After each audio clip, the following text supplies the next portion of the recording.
So, welcome to the second episode of the Chatter Corner podcast.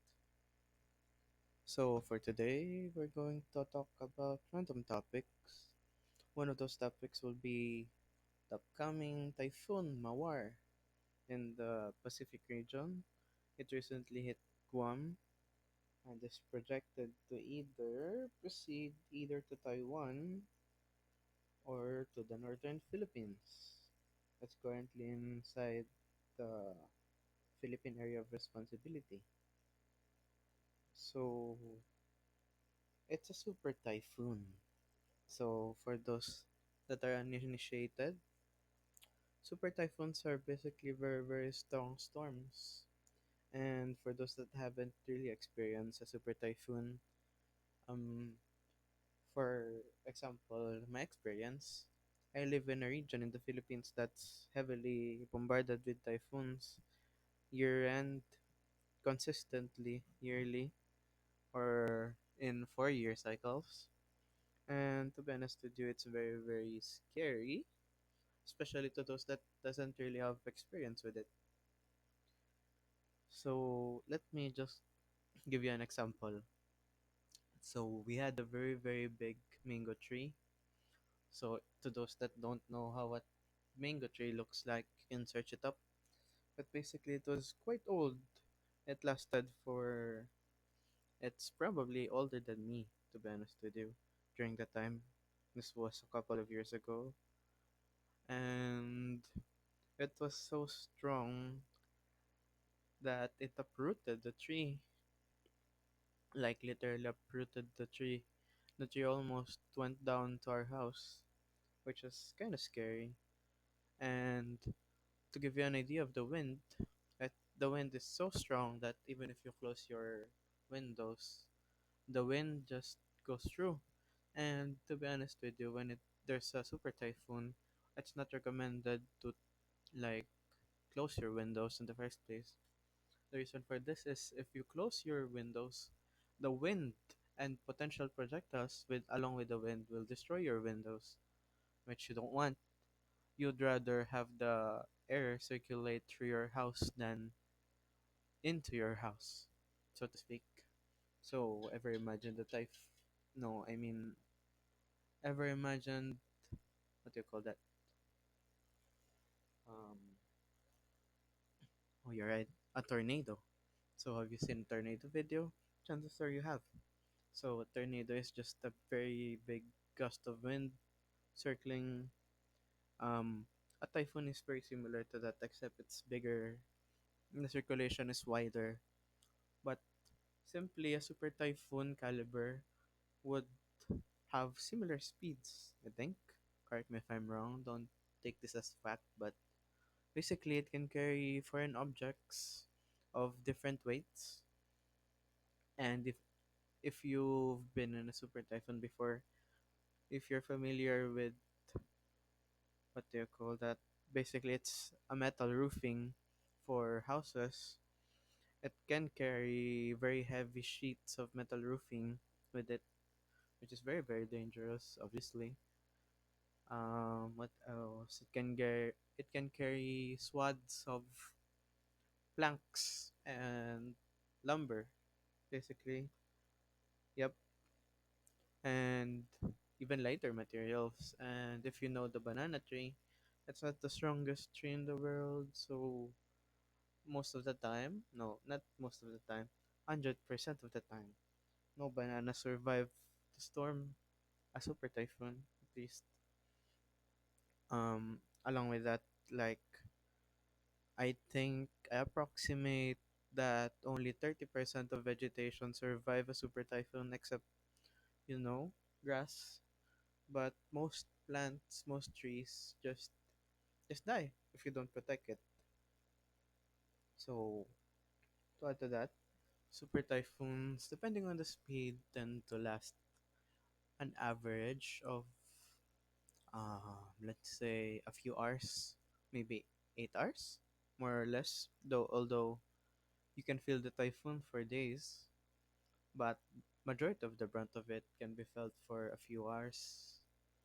And If you've seen Typhoon Haiyan footage before, Typhoon Haiyan was a super typhoon, and compared to other super typhoons, it's not as strong, but it caused tremendous amount of damage, especially because of the storm surge, which was very it was a known concept, but it wasn't really televised. Basically, Typhoon Haiyan was a very crucial part of um, forecasting storms because more people started paying attention to storm surges because the storm surge of Haiyan destroyed plenty of homes and killed countless of people. So simply put, typhoons are no joke, guys. Don't don't think of it as just a laughing matter. But I guess just stay safe, people from Taiwan or maybe northern Philippines. And chances are, if it goes through Taiwan, it will go to China as well. Maybe even go to Japan if it circles. Um, so yeah, stay safe, guys, and always be prepared. Ever since Haiyan and the other super typhoons, preparation has been seen as a very big necessity in the Philippines because there's really just a big amount of damage and loss of life, loss of livelihood, loss of progress overall, and it pays to be prepared whenever a super typhoon goes through our region or just typhoons in general, very strong typhoons. Since we're so frequently battered by typhoons, people here usually prepare at least 4 days in advance. Whenever there's a risk of a typhoon going through, people slowly prepare, and when it's a sure ball that the typhoon will go in a region, people tend to panic buy. And if you remember from the early days of the pandemic where necessities disappeared from the shelves, that's basically how it works here. People just grab onto everything that they can and store it in their houses as supplies because it's just so hard. And if you think about it, I think nowadays the suppliers also adjust and they do tend to stock up, like the supermarkets and the wholesalers, because they know that after the typhoon there will be massive amount of consumption and there will be supply bottlenecks because roads will be destroyed. Commonly bridges, even the strong ones, get destroyed. Lanes are impassable for more than a few days. Electricity is not restored for at least a week. Maybe 3 to 4 days is the fastest I've ever experienced, but that wasn't full restoration. So the worst I experienced actually was 3 weeks or a month, to the point that generators became a very big thing. Most people, even the middle class, even those that didn't really have much disposable income, just bought generators because it was so hard living without electricity. Because the Philippines is hot, right? Even if there's a storm, it's still hot. And along with that, people need electricity to charge their phones, contact their loved ones, and they can't just disappear from the grid for too long, or else their loved ones from other places will worry. So that's a big consideration. That's where the concept of bayanihan in the Philippines really shines from where I am. Basically, if you don't know bayanihan, it's basically a community effort to help someone or to help everyone in need. So basically, regardless of who you are, and sometimes regardless of your social standing, if you're in need of help during very tough times, people will come to your help. People will feed you, give you supplies, although that's not always the case, but most of the time that's the case. And most of the country will be filled with relief efforts, and people will donate from all over the Philippines just to help your region, your the region that the typhoon strikes. So that's a neat thing about Philippine culture. I hope that doesn't fade even if the Philippines progresses into better prosperity and stuff. Because it's really nice to have someone to rely on.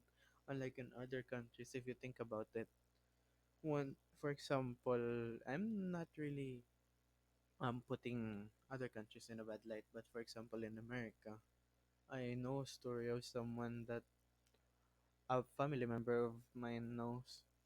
Basically, he lost his business during, I think it was the 2008 recession, and he didn't really have anything or anyone.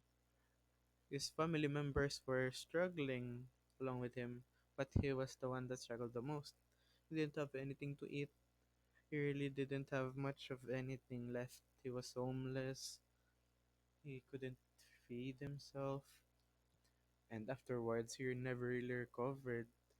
I think, after a few years, he was still generally going from a, um, a minor tenant to being homeless, and he never really got a stable job after that one. So that really sucks. And he was hungry for a lot of those days. He had no shelter over his head, and that's something that most of the time, I say most of the time because there will be times that you will experience it, but most of the time in the Philippines, that's not a problem. If someone sees you and becomes compassionate about you and your story, they will post it in social media or just spread awareness about it. And people will generally automatically generate like a crowd funding sort of thing where people will donate, and the person that posted it or whoever can go to the scene or to the guy or to the person in general would do things for the person, like using the money raised, they would provide them with housing, however crude it is, just to give them a shelter over their head. They would treat them to good food. They would give them food supplies. There was even something, um, I think it was by a vlogger. I won't really specify what the vlogger was, but basically there was this family of two that was living on basically something you could call somewhat of a trash lake, although it's not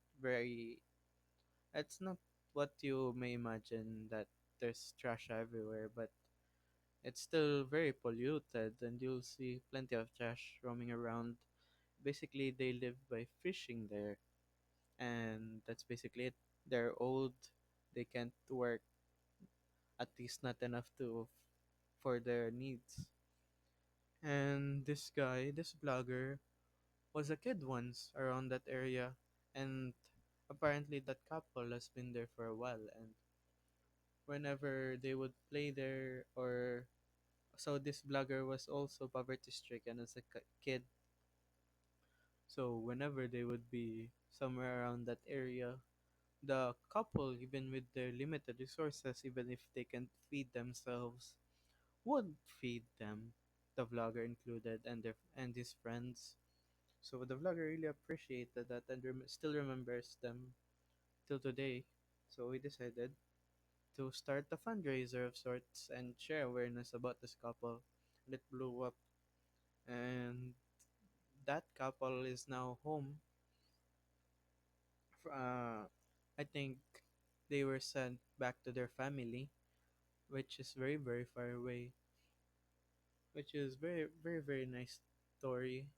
And they were also provided with cash and food and great experiences.